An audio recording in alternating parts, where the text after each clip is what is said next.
Hello, students. As we move onward with the course, we've already talked about Teddy Roosevelt's foreign policy, and today I want to talk about the advances that were made under President Theodore Roosevelt in terms of progressive reforms. In fact, this was really the heyday of what we call the progressive era, and Theodore Roosevelt was a very big part of that.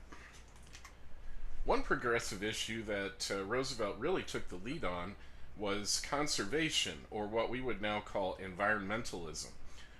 In fact, TR was the first great environmentalist president, and that was largely because of his experience in the West as a rancher and his great love for the outdoors. During the Roosevelt administration, 235 million acres of forest were set aside and turned into the national forest that you may have visited in your lifetime. Also, with the help of his Secretary of the Interior, Gifford Pinchot, Roosevelt was instrumental in protecting great American landmarks like the Grand Canyon. Also, labor unions took a great step forward during the administration of Teddy Roosevelt, and perhaps the most significant moment in this process had to do with a coal strike in Pennsylvania that broke out in 1902. Now, it was the anthracite coal miners that went on strike in that year. Anthracite coal was the highest grade of coal, and at that time, most people used anthracite coal to heat their homes. So, when the strike happened, this was actually a great national crisis, and as winter approached, it looked like there might not be enough coal to heat people's homes, and that people might actually freeze to death during that winter. And so Roosevelt, once again expanding the definition of the presidency, decided that he had to take action.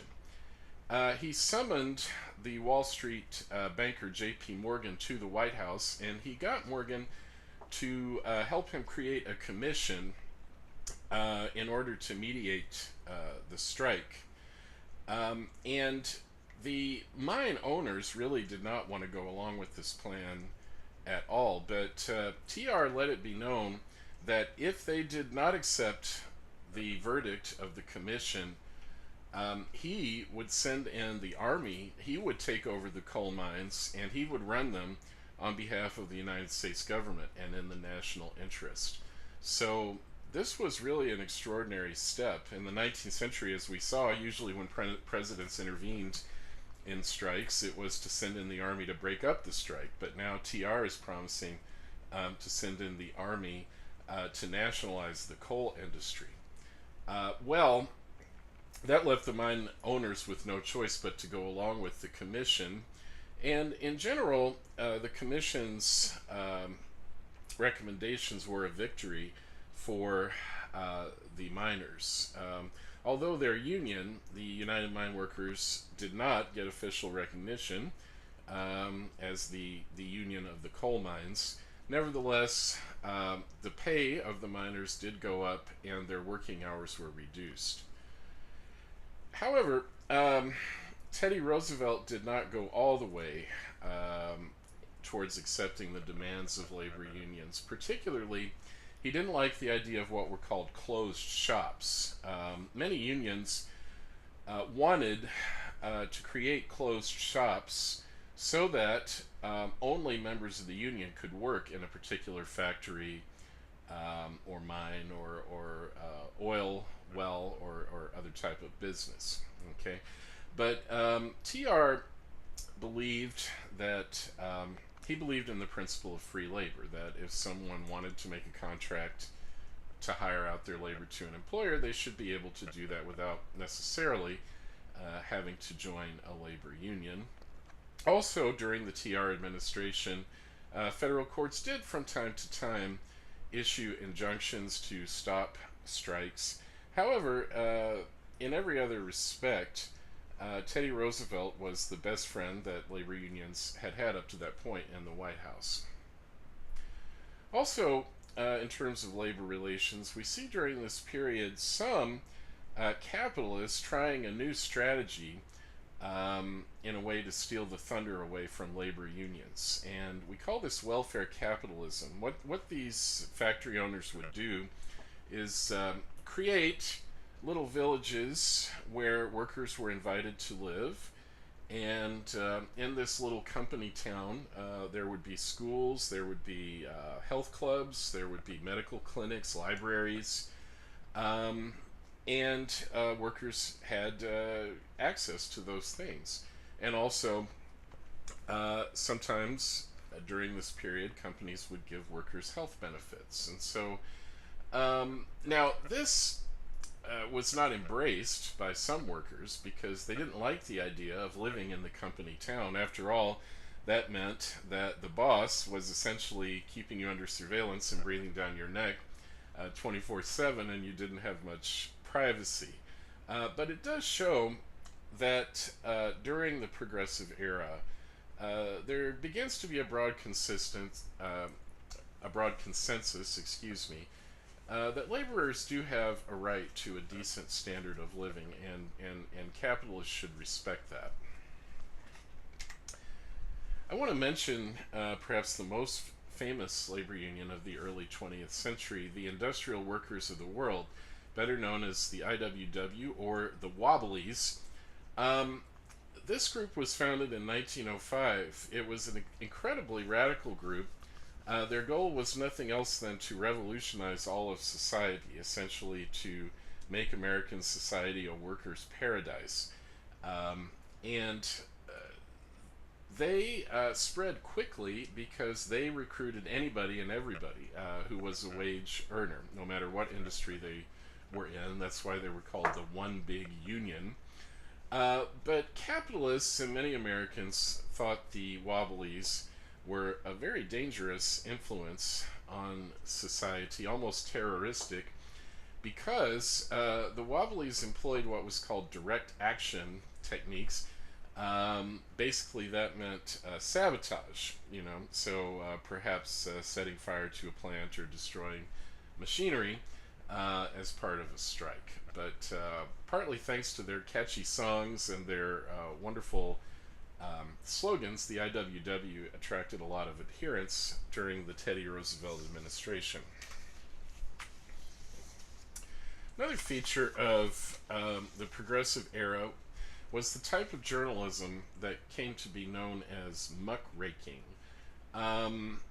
Basically, muckrakers were journalists who exposed corruption in government or who exposed brutal practices and attacks on workers' rights by corporations, and also unsanitary practices in food production.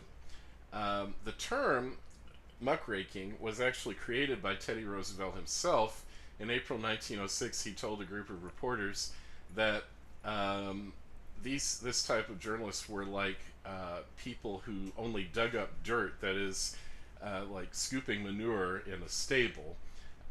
So they were essentially dirt diggers or muckrakers who were trying to dig up the dirt rather than talk about the positive things that were happening in society. But be that as it may, many people were influenced by muckraking journalists like Ida Tarbell, who in 1902 began a very famous series of articles called The History of the Standard Oil Company, in which she told the entire sordid story of how John D. Rockefeller had threatened and intimidated and bullied all of his competition to join the Standard Oil Company back in the 19th century. Also, in the same magazine, McClure's, another author named Lincoln Steffens in 1904 came out with an article called The Shame of the Cities, in which he looked at 4 American cities and talked about how corrupt politicians had taken over and essentially were operating those cities for their own personal gain. What were some of the reforms that progressives wanted in terms of politics in an attempt to clean up government?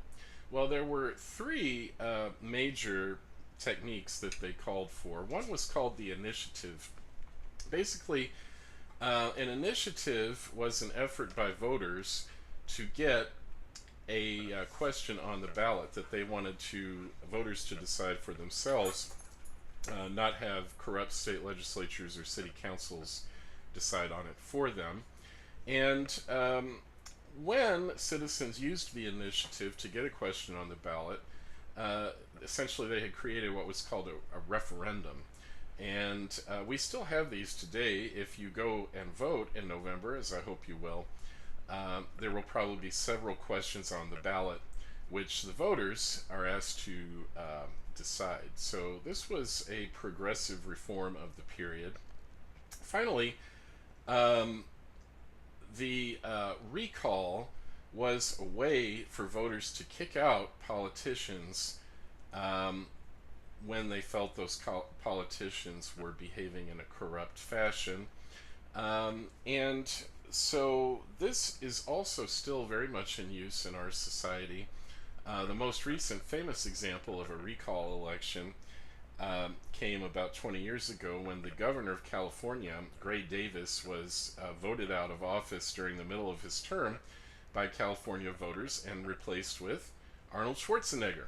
Uh, so, so this is still in use as well. Um, but even though progressives, in a sense, wanted to return political power to the people, they only wanted to return it to a certain group of people in society, namely well educated people that they believe were well qualified to be good voters. And as we saw in the lecture on Jim Crow, often progressives did favor measures to restrict the number of voters, especially poor and illiterate people that they thought would be subject to bribery and intimidation at the polls. Now, one of the great social problems that Teddy Roosevelt tried to deal with during his administration was the continued rise of monopolies or trusts. And we saw how John D. Rockefeller had launched this movement by creating the Standard Oil Trust. And it really had snowballed to the point that between 1897 and 1904, about 1/3 of all business companies in the United States were swallowed up by other companies. This was called the Great Merger Movement. And so corporations continued to get bigger and bigger and seemed to be taking over more and more aspects of American life. And this made Roosevelt and many Americans quite nervous. So the first great initiative that Roosevelt took against monopolies happened in 1902 when J.P. Morgan created a corporation called the Northern Securities Company. And essentially, the purpose of this corporation was to take over the entire railroad system of the United States, to do what Rockefeller had done for oil in the area of railroads. And it looked like they might actually succeed with great consequences for the American people. I mean, if there was only one large railroad company, they could simply charge whatever they wanted in terms of fares and shipping. Well, when Theodore Roosevelt approached Morgan about this, Morgan told Teddy, quote, "Just send your man over to my man and they can fix it up," end quote. So essentially, Morgan wanted to make some kind of backroom deal with Teddy Roosevelt and to make the antitrust suit, which Roosevelt planned to file against Morgan's company, simply go away. But TR was having none of that. And he did file suit under the Sherman Antitrust Act of 1890 against the Northern Securities Company, and the federal government won that lawsuit, a great victory in the struggle against monopolies. And during his administration, the Roosevelt administration launched no fewer than 44 prosecutions aimed against monopolies and trusts. But really, that was only a drop in the bucket to the number of trusts that were actually in existence. Still, it represented significant progress towards that goal if you were a progressive. Finally, I just want to mention in this connection, the most famous trust of all, Standard Oil, finally was broken up during the administration of William Howard Taft, Roosevelt's successor, uh, Taft filed suit and won the suit, leading to the breakup of Standard Oil into a number of smaller oil companies such as ExxonMobil, Amoco, Chevron, Sunoco, Conoco. Many, really nearly all of the oil companies that we're familiar with today came out of the breakup of Standard Oil in 1911. Well, um, you can see on the right hand side here with the picture that Teddy Roosevelt did run for re-election in 1904, and he did win. However, uh, immediately after he won the election, he made kind of a rash statement which would later come back to haunt him. He said that he believed that presidents should only serve one full term in the White House, and therefore, um, once he had completed his own term in 1908, he had no intention of running for president again. And the reporters held him to that, so that later, as we'll see, even though he really wanted to run again, he felt that he couldn't. Another key issue that progressives focused on during this period had to do with the rights of consumers, and specifically the desire of consumers to protect themselves against unsanitary food and dangerous drugs. And the most crushing blow on behalf of consumer protection was struck in 1906 by the novelist Upton Sinclair, who in that year came out with a very famous novel called The Jungle, which exposed the horrible conditions of the time in the Chicago meatpacking industry. And in grotesque detail, Sinclair described the chemicals that were used to try to resuscitate rotten meat, the rats that would fall into the meat grinders and would be mixed into people's breakfast sausage, and so forth. Well, people were absolutely horrified by this, and more than 1 million copies of this book were sold, and letters and petitions began flooding into the White House and Congress to do something to clean up the food industry. And Roosevelt was very much in a mood to cooperate with this movement. By this time, Roosevelt had become convinced that, quote, the national government alone can deal adequately with these great corporations, end quote. In other words, corporations had become so huge and so far reaching that only the federal government had the power to rein them in. Another issue that people were concerned about was the state of over-the-counter medicines and drugs that were being sold at the time. And this was a common topic of muckraking journalism, to try to expose the very dangerous drugs that were being fed to people. And this isn't surprising when you look at some of the ads from this period. For example, you see this product, cocaine, toothache drops, instantaneous cure, price 15 cents. Okay, this product was created in 1885. And as you can see from the ad, it's actually being marketed primarily for children. And the Ladies' Home Journal in 1907 printed a muckraking article exposing how many children had died from taking medicines like this. You see a picture of one of them there on the right. Congress did go into action in 1906 and did produce the Pure Food and Drug Act, which for the first time regulated all food products and medical products as well, and also the Meat Inspection Act, which provided for federal inspectors to visit the stockyards in Chicago and other places where meat was produced. And TR very cheerfully signed both of those laws into effect on the same day in 1906. Well, I think this new focus on consumerism represents a very interesting shift in terms of the way the American people saw themselves. In the 19th century, most Americans saw themselves as workers, as producers, helping to make the country great by producing more and more food or more and more goods. But we see here during the Progressive Era, many Americans develop a new identity as consumers.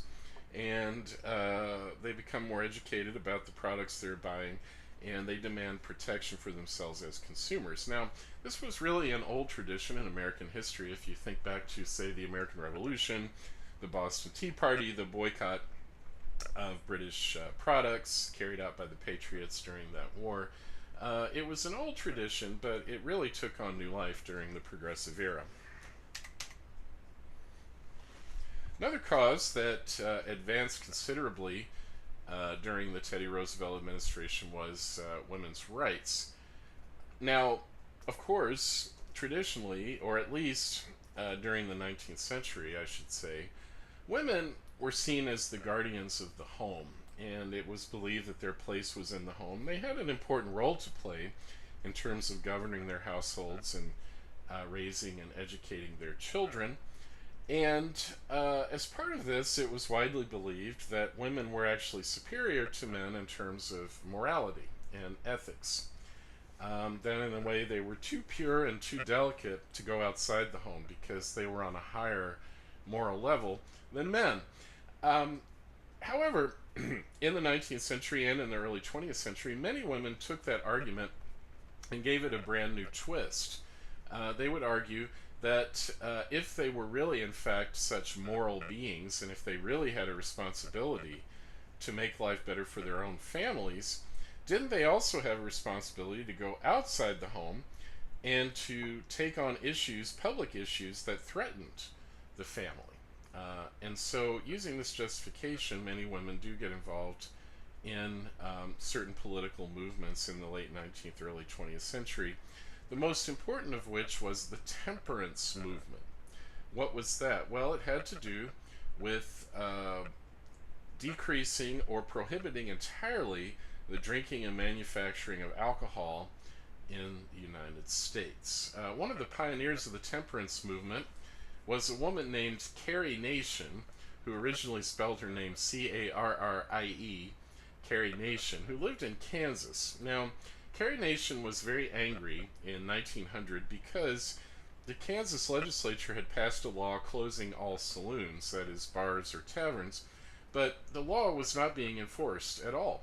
And Carrie Nation was outraged by this, and so she believed that she had a mission from God to do something about it. And so one day in Kiowa, Kansas, Carrie Nation came into town carrying a club, and she went into the local saloons and she smashed them up, smashed the liquor bottles, smashed the mirrors, basically just trash these saloons in Kiowa, Kansas. And when she was done, she got on the back of a wagon and she rode out of town holding both her hands up in the air and shouting, "Peace on earth, goodwill to men."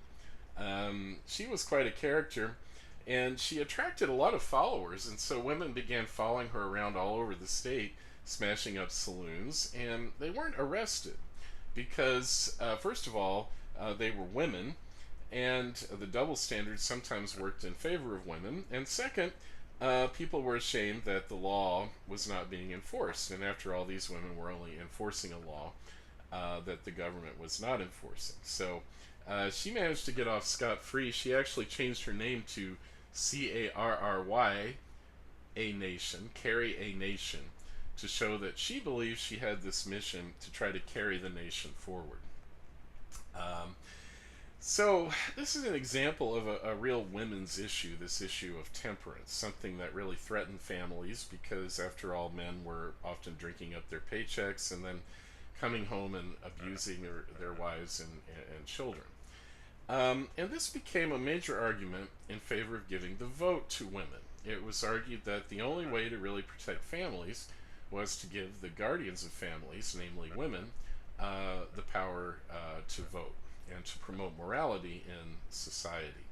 However, the vote for women would not come until later, after World War I, as we'll see, although there were a few American states that did allow women to vote earlier than that, as Wyoming being the first one in 1890. Well, I said that the double standard of behavior between women and men sometimes worked in women's advantage. And one example of that was that in 1908, the Supreme Court issued a decision saying that it was lawful for states to restrict women's working hours, even though in an earlier decision in 1905, they had refused to allow states to restrict men's working hours. And so women got a little extra protection here, and the rationale for this was that society had a special interest in protecting reproduction and preventing mothers, or women who might become mothers, from overworking themselves and injuring themselves. Another very famous incident that had to do with women workers that really sparked many progressive reforms was a fire that broke out in March 1911 in the Triangle Shirtwaist Factory, which was located in the upper floors of a skyscraper around near Washington Square in Greenwich Village in New York City.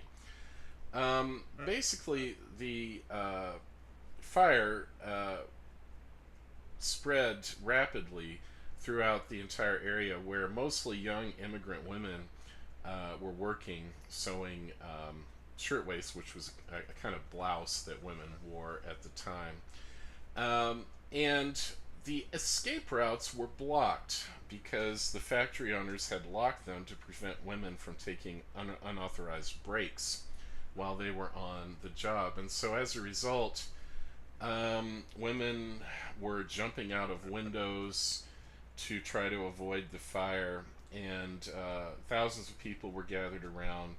147 of these Triangle factory employees died in the fire, and the whole nation was outraged, absolutely outraged, at the callous neglect and disregard of these young women's safety that had been shown by the factory owners. And so really the victims of the Triangle Fire became martyrs, and because of their deaths, many reforms were passed in states around the country to protect workplace safety.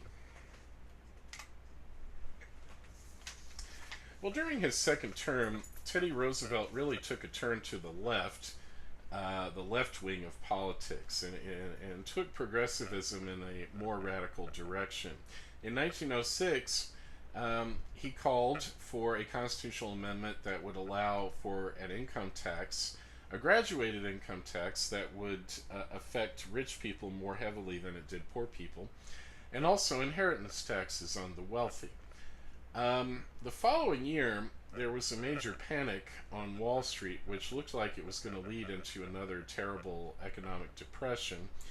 And when this happened, Roosevelt made a public statement that the panic had been caused by, quote, malefactors of great wealth. A malefactor is an evildoer. So essentially, Teddy is heating up the rhetoric and saying that evil Wall Street tycoons are really destroying the economy and making life difficult for the whole nation. But in order to end the panic, Teddy Roosevelt knew he needed the support of Wall Street, and so once again he turned to J.P. Morgan to try to organize a plan to stop the panic from spreading and to get things back to normal in the economy, which was actually effective. And in return, of course, Morgan demanded his quid pro quo, his reward for that. And so Roosevelt had to promise Morgan that his company, U.S. Steel, which he had purchased from Andrew Carnegie, would never be subject to an antitrust prosecution during his administration. Well, essentially having term limited himself out of office in 1908, Roosevelt did not run. Instead, he handpicked William Howard Taft, who was a member of his cabinet, that he believed would be very obedient to his wishes, would not think for himself, someone Roosevelt could easily control, to get the Republican Party nomination. And Taft ran against William Jennings Bryan once again, and once again Bryan was defeated, and Taft became the president. However, Teddy Roosevelt quickly found out that Taft was not the man he thought he was, that Taft actually had a mind of his own and would stand up to Roosevelt on a number of issues. By the way, as you can see from the picture on the right, William Howard Taft has the distinction of being America's fattest president, uh, weighing in, I think his uppermost weight was about 330 pounds. He had to have special chairs when he would go to events and so forth. And there was even one incident in which he got stuck in the bathtub in the White House and had to be pulled out with brute force. So, but in any case, Taft, who later, by the way, became Chief Justice of the U.S., um, did have an agenda of his own. And he first got in trouble with Teddy Roosevelt in 1909 when Gifford Pinchot, the Secretary of the Interior, revealed that Taft was planning to allow big businesses to mine coal in the coal fields in Alaska, which were supposed to be protected national park areas. Um, when Pinchot blew the whistle on this, Taft fired him, and Pinchot was one of Roosevelt's closest friends, and so this certainly did not help relations between the two men. The second thing Taft did to make Teddy Roosevelt angry was that Taft did sue U.S. Steel um, under the Sherman antitrust law in spite of Roosevelt's promises, and TR was very embarrassed about this. And finally, also in 1909, Taft supported and signed into law a very high tariff, tax on imported goods, the Payne-Aldrich tariff, which Roosevelt was vehemently against. And so, for all these reasons, in 1912, the two men were no longer on speaking terms, and Teddy Roosevelt decided that he would break his earlier promise and he would run for a third term, challenging Taft for the Republican nomination. And so he went to the convention in Chicago, and he gave a very famous speech in which he said, quote, "We stand at Armageddon and we battle for the Lord," end quote. But the Republican Party denied Roosevelt the nomination, something that was really a crushing blow to him, since he had promoted many of those Republican politicians who had turned against him and supported Taft. Taft was nominated for the Republicans. The Democratic nominee was Woodrow Wilson, the governor of New Jersey. And then Teddy Roosevelt was so angry at Taft that he decided to form a third party um, and to run as a third party candidate for president in 1912. And this party was officially called the Progressive Party, but the nickname of the party, which stuck, was the Bull Moose Party. And the way it got this nickname was really extraordinary. Teddy Roosevelt was giving a speech in Milwaukee when a madman shot him in the middle of the speech. This assassin believed that the ghost of President William McKinley had appeared to him and told him to do this. And so Teddy Roosevelt continued the speech, even though he had been shot and had a bullet lodged in his chest. He continued to speak for more than an hour. And finally, he was taken to the hospital. But he carried that bullet around with him for the rest of his life. But when he got out of the hospital, reporters asked him how he was doing, and he said, "I'm as fit as a bull moose." Hence the name of the Bull Moose Party.